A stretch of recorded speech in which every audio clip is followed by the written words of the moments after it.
So, first of all, as a Nigerian, I am going to show you the video of your tomorrow brigadier generals and your tomorrow generals, your military men and women, and you hear their mindsets and what they have to offer you when they become generals. These are people who have been recruited, or they have not been given weapon first. They are just being recruited, into the military. So I am going to show you the video for you to watch and listen to what they have to offer you before I will say my own opinion.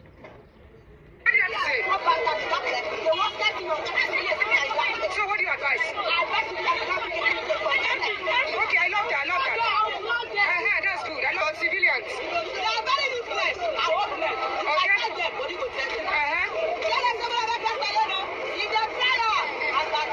So Ma, what's your advice?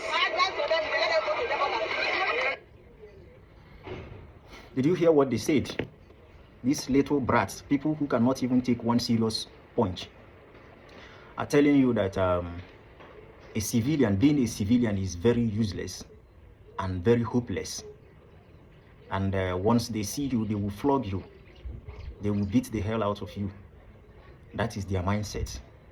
And when I keep saying this, that all the security agencies in Nigeria has the same mindset, you think I'm joking. There are very few of them that are actually there in the military, that are actually there in the police and DSS, that are there to work for the country.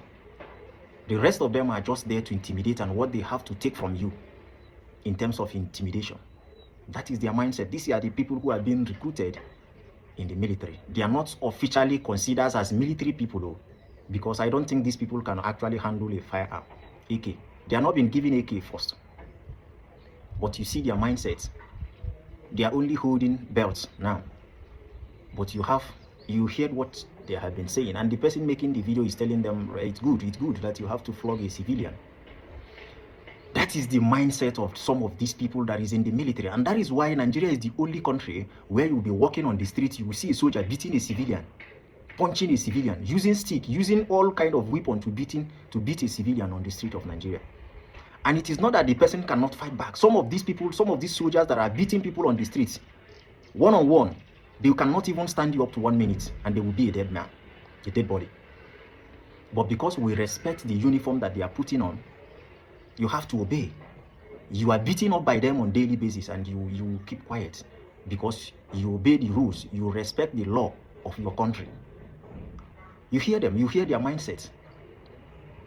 This is not a threat for Boko Haram. They are not threatening Boko Haram.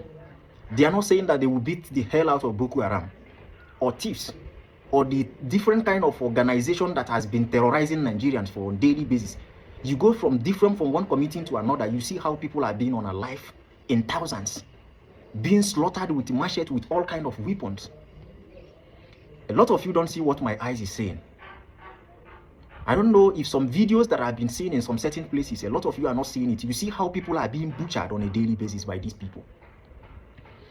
These so-called soldiers, upcoming soldiers, these brats cannot threaten those people, but they are threatening civilians, that they will beat the hell out of civilians, that being a civilian is just useless and hopeless. That is their mindset, and that is your tomorrow defense, chief of defense, and your tomorrow generals and the brigadiers. This is what they have to offer. This is what they are telling you now, so that you get prepared. Because a lot of people are going to be flogged a lot in the future, because that is the only thing that they have to offer. Not to defend the country, but just to oppress civilians. And 95% of every Nigeria have this kind of mindset. Once they got their hands touched little power, just very little power, they just want to use it to oppress anybody that they are bigger than in that country. Imagine this kind of people now being promoted. Imagine the kind of people who we are training in this country. What kind of home training does these people have in their home, in where they brought up? And what kind of training are they being given to in this military? This uniform that they are putting on now, is this not a disgrace to this uniform? Recruiting thugs into the military, and tomorrow you will see them misbehaving on the street. It's only in Nigeria you see a military man beating a civilian on the street. It's never happened to anywhere in this world. It is only in Nigeria, because there is a lawlessness in the country. How many weeks ago now, a soldier killed somebody in his house in Abuja here? which this guy who was arrested who was picked up by the military, Justice Crack, posted on the internet. You can see that the story has died down. Nobody is talking about the young man, the youth copper who was on alive in his own room, in his own house in Abuja by the military. Has those guys been brought to book today? Has they been arrested today? They are not. And Nigerians has moved on. And this video is also part of the reason why Justice Crack was picked up. But now nobody is talking about the youth copper that was on alive in his room by the Nigerian military. Nobody is talking about it anymore. Everybody has moved on. What Nigerians are saying that Justice Crack should be released. But of course, he has been released. What about those cases? Has Nigerian military respond to those cases, the investigation? Of course, no. And they will never respond to it anymore because it has become past tense. And Nigerians has moved on. That is how people are losing their life on a daily basis.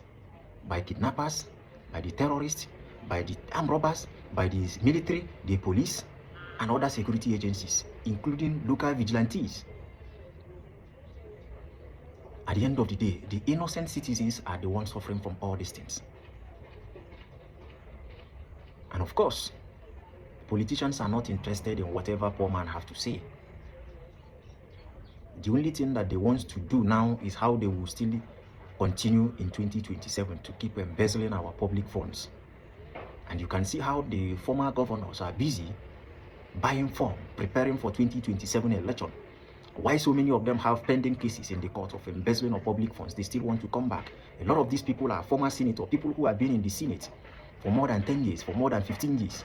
Later, they became governor. After 8 years in office in governor, some of them even wanted to become vice president. Now, they are returning to Senate again because Senate has no limit. As long as you are alive, you can be in Senate for 100 years. A lot of these people are still collecting pension from the state that they govern. A lot of billions are being given to them every month as a former governors. And Nigerians refuse to focus on the real issues. We are still using tribalism. We are still using sentiment. We are still using all kind of manner of nonsense.